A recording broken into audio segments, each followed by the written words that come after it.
the members of the attractions industry together.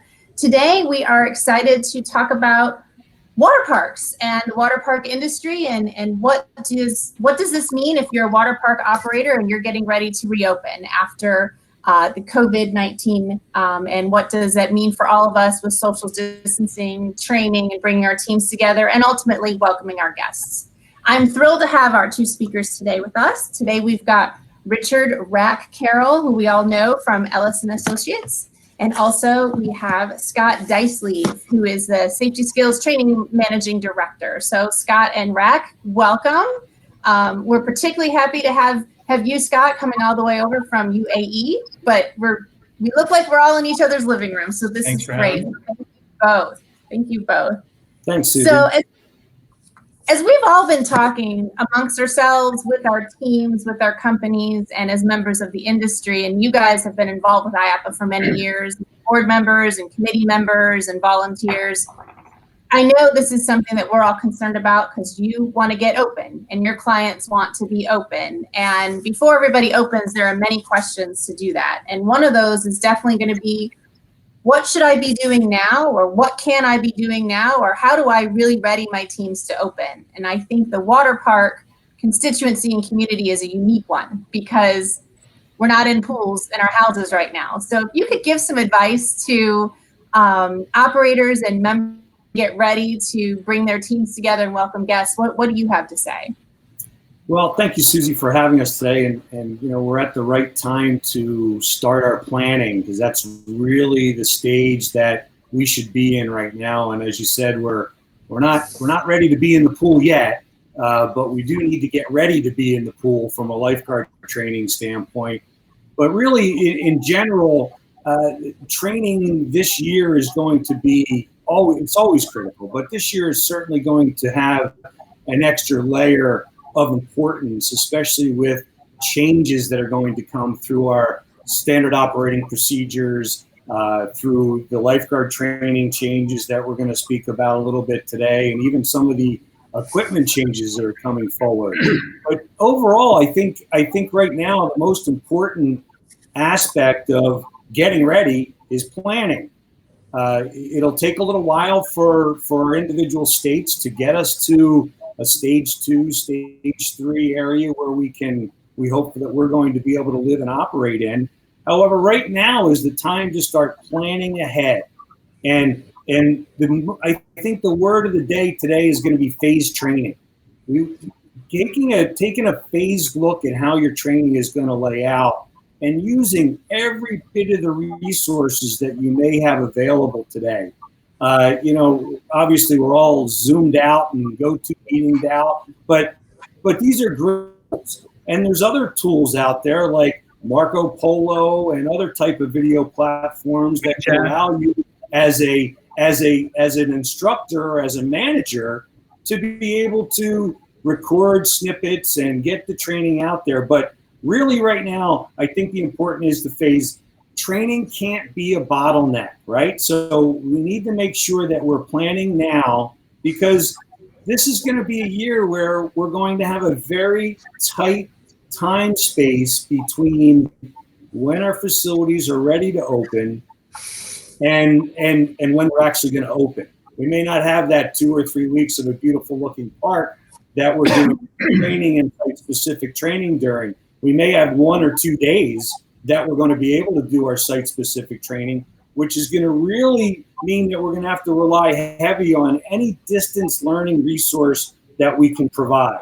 And not just from a lifeguard training, but just from a general employee training.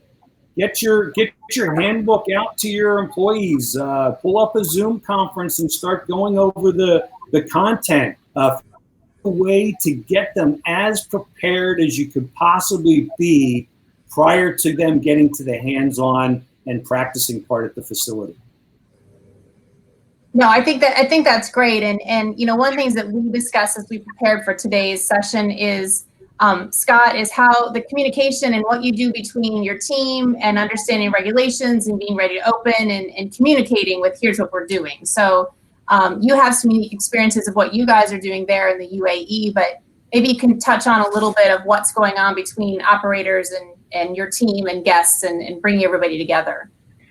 Well, there's a lot of what I'm hearing from clients at this point is that they are, as Rack said, they're trying to do all the planning they can in advance.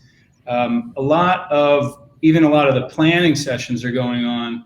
I was talking to an operator in China the other day, and they're doing a lot through, excuse me, through WeChat to get out to the team.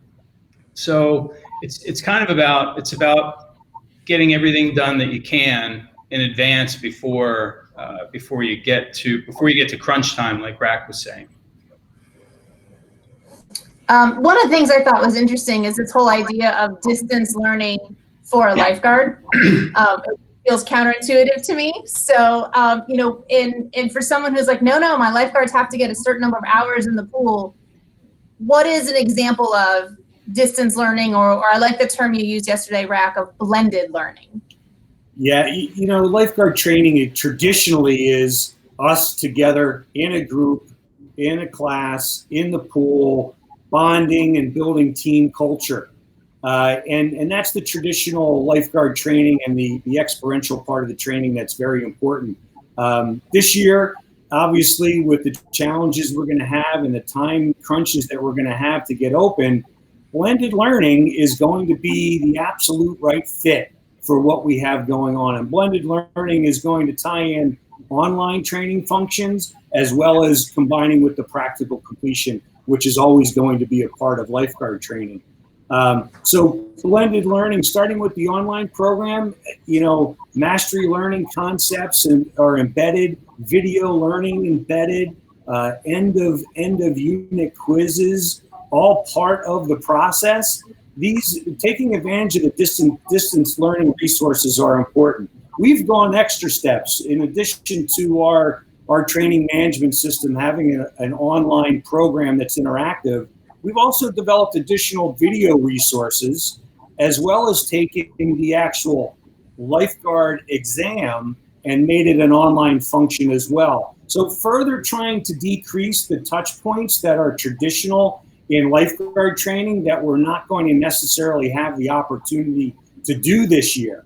Even further than that, our program and our training management system allows for you to be able to allow students to register online. Send them an email. They register for a class that works for them remotely without having to communicate with you necessarily.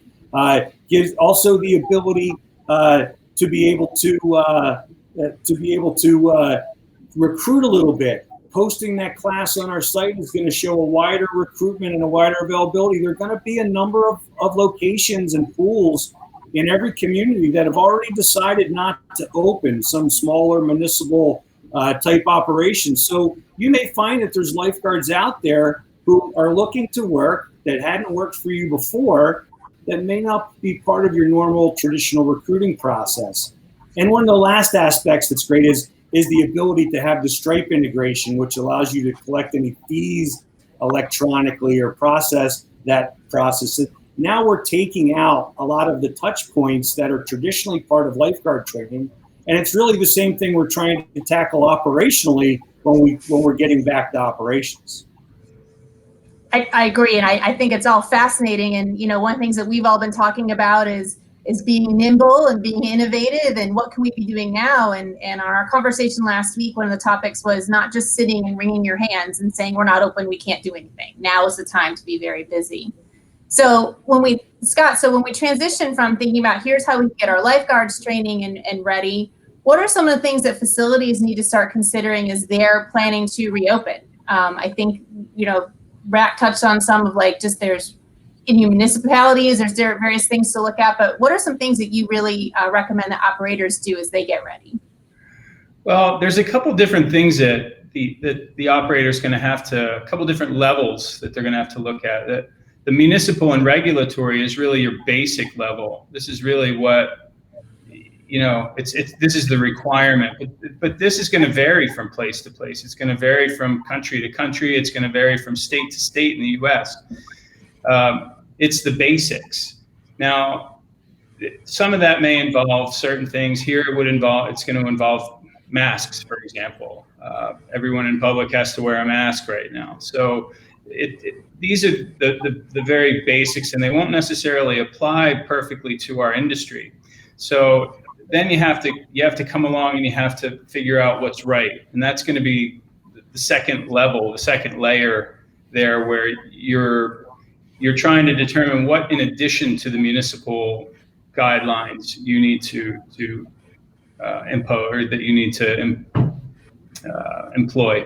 So this is really something that, as an industry, I think we've routinely done. This is our thing. We go above and beyond what is required of us, and that's so it should be fairly easy. In a lot of cases, there won't be any municipal guidance, and in that case, there's quite a bit more work to do, and it really does come down to what's right. And I'd say the last level is above the municipality, above what's right, is what your people are going to expect, what the colleagues are going to expect, and what your guests are going to expect. And that's probably going to be the biggest challenge, because that's going to be a bit of mind reading in the first place. Yeah, I've seen some polling done of frequent guests at certain facilities to try and figure out what are the important things for them. So on that level, and I really do think that's where the real work and where the real the psychology of it's all going to come into play, because that's where you're trying to build confidence. We're excited to see. Oh, go ahead, Rack. No, Yep, please go ahead. I was just going to build on that a little bit, and when you get to what's right, it's also about what's right from a perception standpoint and what mom thinks, right? So, while we may be operating in a stage 3 type of environment, which I know is tough to really understand what that's going to look and feel like in 30 to 45 days from now, but there may.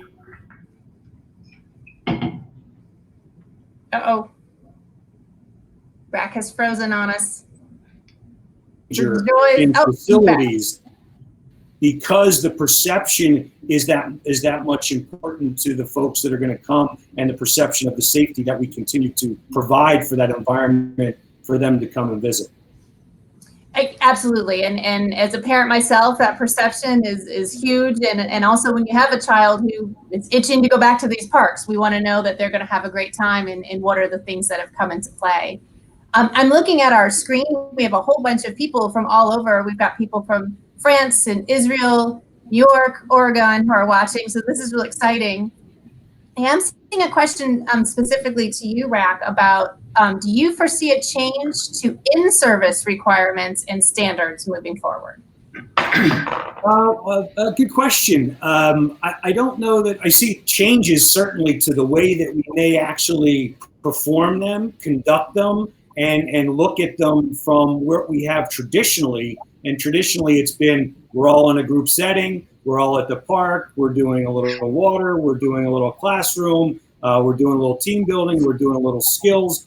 Those parts I don't necessarily see changing, but we may certainly be moving toward providing more video or distance learning in service to reduce perhaps some of the early gathering of people in that regard. And I think one of the things that may impact this as well is that, there's a lot of conversation about when we get back to operating to be able to have groups of employees, right? And so we may be keeping those groups separated in order to keep some continuity of operation in case we have some slip back with infections. So, as opposed to it being a very great team event and team culture event, I think those might be the changes. But as far as the objectives and structures, we'll still need to do in-service. We'll still need to meet test-ready performance parameters. We just may find a different way to be able to accomplish those objectives. And Scott, I think you've touched on this a little bit too. You said now that some you're working with are they have an A, B, and C team with their employees. Maybe you could talk about that a little bit. I know that's pre-opening, but kind of give an example for how that's working. Well, I think it'll probably carry through in some regards into operation, because as Rack said, from a business continuity standpoint, if you do have an exposure somewhere, you're only exposing a portion of the team. So if you have an A and a B, you might still be able to retain your whole A shift. If you had an exposure in your B shift, or an ABC, you'd retain, a larger percentage. So this is definitely a way to, and there's some thoughts about training as well, about limiting partner changes during training so that you can do the same thing. It's just about limiting those exposures. Less people that you interact with, less risk of a larger exposure incident. One of the things that we talked about is one of my favorite words because of what I do, and that's communication. And I think both of you have touched on the fact that communication is key. So take that sentence, communication is key, and what does that mean to you, and what advice are you giving to people who are watching? Yeah, the communication part to first of all, I'll start with employees. I think certainly in the water park side of the business that, and overall, but certainly the aspect of lifeguard being a little bit more close-natured and care provision based, that it's going to be really important that we're communicating clearly to our employees about the precautions we're taking and putting in place for them during training, all right, as well as from an operation and a physical facility standpoint. So communication is absolutely going to be critical when it comes to keeping our employees feeling safe and protected. From the other side, with guests in a lot of regard, although the consistency of those communications and the consistency of the messages about the changes to the standard operating procedures and the way they enjoy our parks with the changes that we're going to need to make operationally, that's also a very important communication key. And the communication to the staff, when we come out of this, at whatever phase level we come out of it, it's not just the guests that are going to be concerned about facing people at close range again. This is going to be the staff, the colleagues are going to feel the same kind of pressure, probably even a little bit more so. And so one of the things that I've been hearing is the amount of time that's being put into, once you have the plan, communicating the plan to the team.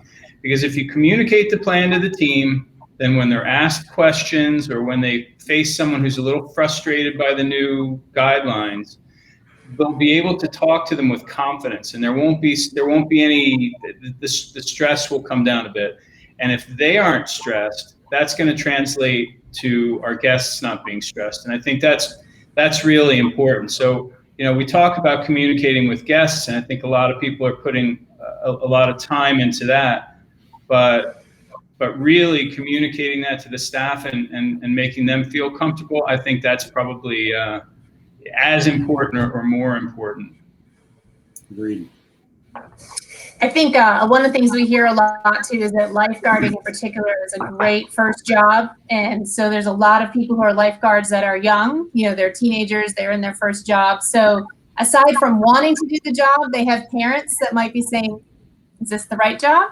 So coming off that communication, I mean, what is one of the things that you feel should be shared more with, or is there a way to reassure that, yes, it's going to be safe to be a lifeguard post-COVID, just like it's safe being a lifeguard before we ever heard of COVID?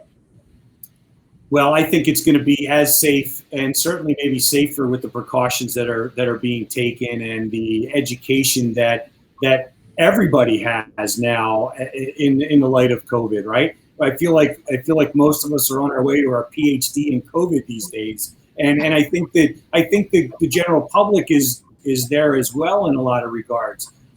So yes, the precautions we're taking are going to need to be very clearly talked about. We're very confident that with the information that we've been able to put together and some of the guidance that actually we're putting out for the industry tomorrow on some training safety and emergency care safety aspects, that we are going to be very well protected. And And in general, the individuals who are those that desire to become lifeguards are really no different than the heroes that you see out there in the front lines today, the nurses, the EMTs, and the doctors. So this is something that's internal, and if that's something that is you or is a makeup and a characteristic of you, I don't feel that that's going to detract people from getting there, especially given the precautions that we're going to have in place and all the learning that we're able to put in play and educate everybody to be prepared. But I feel confident that will be. I'll give you an example. Our sister company, Jeff Ellis Management, operates multiple properties for Gaylord and for Disney, and they're finding 90% of their employees are anxious to come back, number one, and are recruiting outside of them not even working to bring their friends in for those jobs as well. So a very positive turnout in that regard to be able to say that, yes, this is going to continue to be a job that people want to do.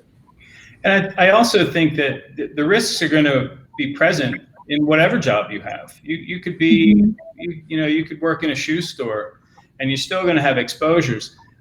What the benefit of working in our industry is going to be is there's going to be a lot more, we're planning, I think we're probably planning a lot more than a lot of people and a lot of industries. And so I think in the long run, it's kind of it's one of the safer places to work in our industry and in our parks. And I think that's really important.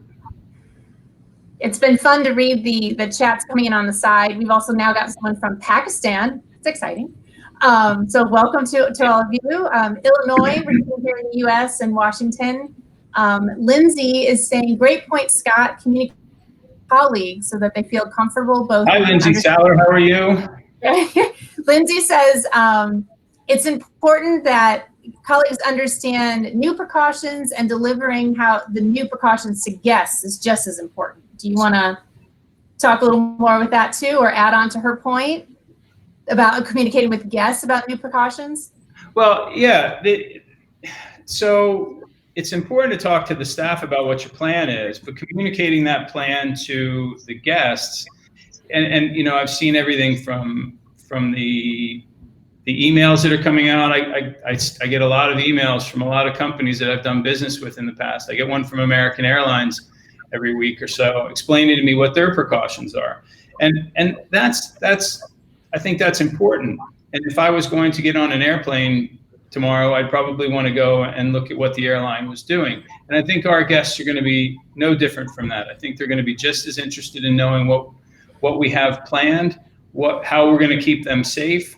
So you'll see it in terms of, website posts, social media. Once you get to the facility, once you get to the facility, signs are going to be really important.